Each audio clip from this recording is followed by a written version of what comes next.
bahasannya tentu bisa dari angle macam-macam ya. Tapi kalau kita memandang Erudio, kesetaraan itu dimaknai sebagai bagian kita mewujudkan demokrasi sebenarnya. Karena kan democratic learning sendiri itu naturnya adalah membawa demokrasi ke ruang belajar di sekolah. Karena premisnya itu belajar itu di sekolah ya terutama ya sebagai sebuah institusi itu harusnya jadi medium kita belajar bagaimana jadi bagian dari masyarakat sebenarnya. Dan karena masyarakat kita masyarakat yang berdemokrasi, kita perlu bawa demokrasi ke sekolah. Dan untuk bisa punya demokrasi di sekolah, kita mesti punya kesetaraan, karena itu premisnya demokrasi.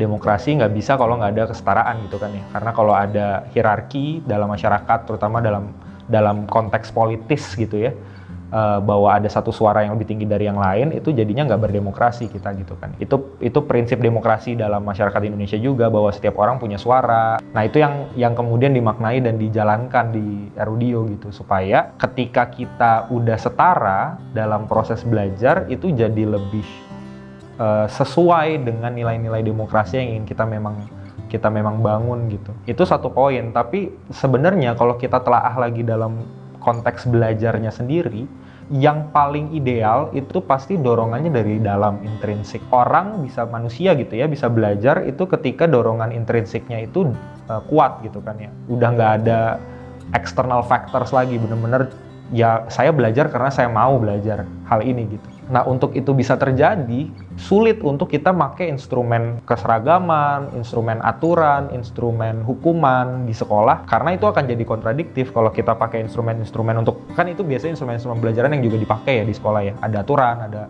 ada konsekuensi hukumannya, ada keseragaman yang diatur supaya lebih mudah untuk mengelola kelas gitu kan. Tapi itu semua tidak kita gunakan, karena kalau kita gunakan itu sulit untuk membawa narasi kesetaraan. Karena jadinya kontradiktif gitu. Kita punya aturan dan kita punya hukuman, kita punya keseragaman, tapi lu pengen ada kesetaraan gimana gitu kan. Jadi makanya kemudian kita bangun, nah ini mungkin nanti nyambung juga gitu, aspek bagaimana hukum konsekuensi, lalu aturan, lalu keseragaman, keteraturan lah ya, keteraturan yang ada itu datang dari kesepakatan. Berangkat dari secara organik gitu, tumbuhnya secara organik. Jadi tidak top down tapi bottom up gitu.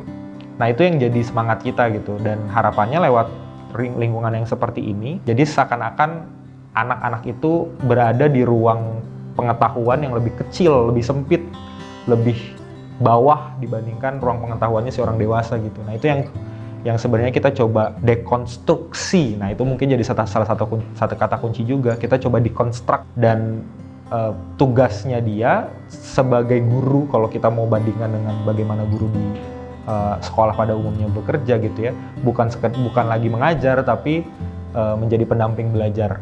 Jadi kita dekonstruk fungsi guru ini juga salah satunya supaya jelas nih gimana setaranya itu apa sih gitu. Kesepakatan itu tempatnya ada di mana, keteraturan tempatnya ada di mana.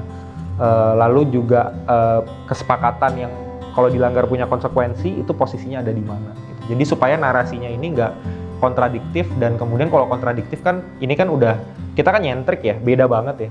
Kalau udah beda banget tapi ada banyak internal contradiction gitu yang kayak kita nggak bisa bahkan berargumen bahwa kita ini benar-benar doing something, itu susah banget sih untuk bisa di-present keluar kan. Jadi kita make sure bahwa we are being consistent with ourselves, supaya ketika kita presenting ourselves keluar itu udah jadi lebih enak gitu, narasinya lebih utuh, dan benar-benar kita lagi memperjuangkan sesuatu nih di Erudio gitu.